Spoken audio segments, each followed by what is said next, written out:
আসসালামু আলাইকুম। দেখুন আমি রসমালাই বানিয়েছি, ফ্রিজ থেকে বের করে নিলাম। দেখুন আমার রসমালাইগুলো কত সুন্দর হয়েছে।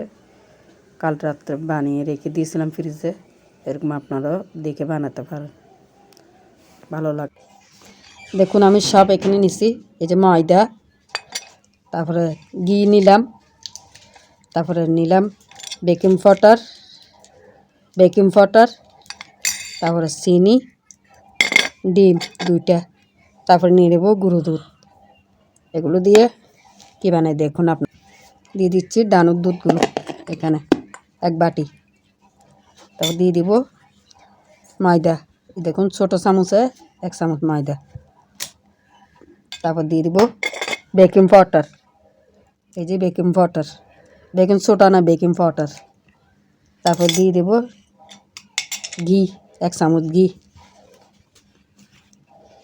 সামান্য লবণ, দিয়ে দিচ্ছি চিনি অল্প করে 1 চামচ না আধা চামচের মতো চিনি দিচ্ছি অল্প করে।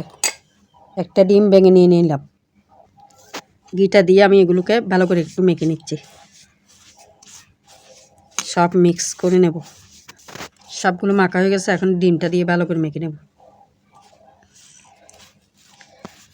এখন এরকম নরম হয়ে গেছে, এগুলো কিছুক্ষণ রেস্টে রেখে দিলে এগুলো দর হয়ে যাবে। এখন রেস্টে রেখে দেবো ঘুরে। 10 মিনিট পরে দেখুন আমি এটাকে নিয়ে নিলাম। দেখুন একটু দরদর হয়ে গেছে। হাতে আমি একটু ঘি লাগিয়ে নিচ্ছি। এখন এটার থেকে আমি নিয়ে বানাবো।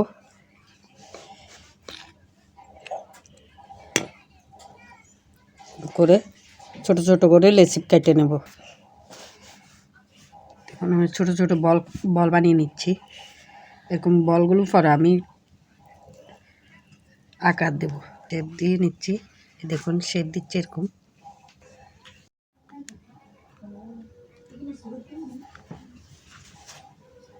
কতগুলো মিষ্টি হয়েছে দেখুন, এই যে কতগুলো মিষ্টি বানাইছি। মধ্যে আমি বয়া দিতে চিনি ক্যারামেল বানাই বেলাই লিয়ে আইলে তুই দেখুন চিনিটা গলতেছে। দেখুন ক্যারামেল খাওয়ার জন্য দেখুন চিনি গলে ক্যারামেল হয়ে আসতেছে। এখন দিয়ে দেবো দুধ এখানে দিচ্ছি, ক্যারামেলের মধ্যে দুধটা দিচ্ছি।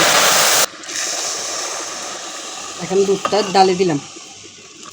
এখন দিয়ে দিচ্ছি এলাচি আর লং। আমি ঘন করতেছি, বেশি ঘন করবো না, অল্প ঘন করবো যে। এখন দিয়ে দেবো মিষ্টিটা।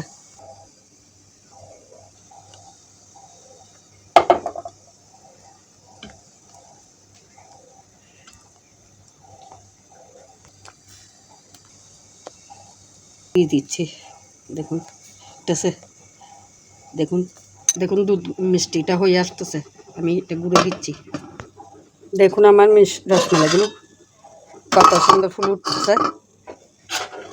এখন এটাকে একটু নেড়ে দেব।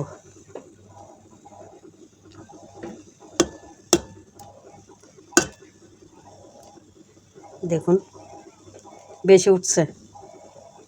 এখন চুলাটা কিছুক্ষণ নিভাই দেব। এটা টেনে জল বড় বড় হয়ে যাবে। এরকম রসমালাই সহজভাবে আপনারা ঘরে বানাতে পারবেন। কাস্টার্ড পাউডার আমি গুলে নিছি 1 চামচ, একটু ঘন হওয়ার জন্য। কত সুন্দর হয়েছে। এই যে মিষ্টি আপনারা বাসায় বানিয়ে নিতে পারেন। দেখুন ঘনই আসছে। এখন ঢাকনা দিয়ে গুঁড়ে দেব। এটাকে চুলা নিভে দিচ্ছি। আমার মিষ্টি রান্না হয়ে গেছে। দেখুন মিষ্টিগুলো কত সুন্দর হয়েছে। এরকম মিষ্টি আপনারাও বাসায় বানিয়ে নিতে পারবেন। আমি মিষ্টি ঢেলে আমার হাজব্যান্ডকে দিচ্ছি। দেখুন মিষ্টিগুলো অনেক সুন্দর হয়েছে। এখানে 1 কেজি মিষ্টি বানাইছি আমি রসমালাই ঘরে। এগুলো আমি আত্মীয়ের বিয়েতে যাব, সেখানে নিয়ে যাব, এই জন্য বানাইছি মিষ্টিগুলো। ওনাকে দিছি একটা খেতে, উনি খেয়ে বলে যে ভালো হয়েছে। রাত হয়ে গেছে তো তখন বয়সটা কথাটা উনি বলে নাই। মিষ্টিগুলো খেতে অনেক ভালো হয়েছে, আপনারা এইভাবে করে বানিয়ে নিতে পারেন। আত্মীয় স্বজনে বাড়ি গেলে এরকম মিষ্টি সহজভাবে আপনারা বানিয়ে নিতে পারবেন।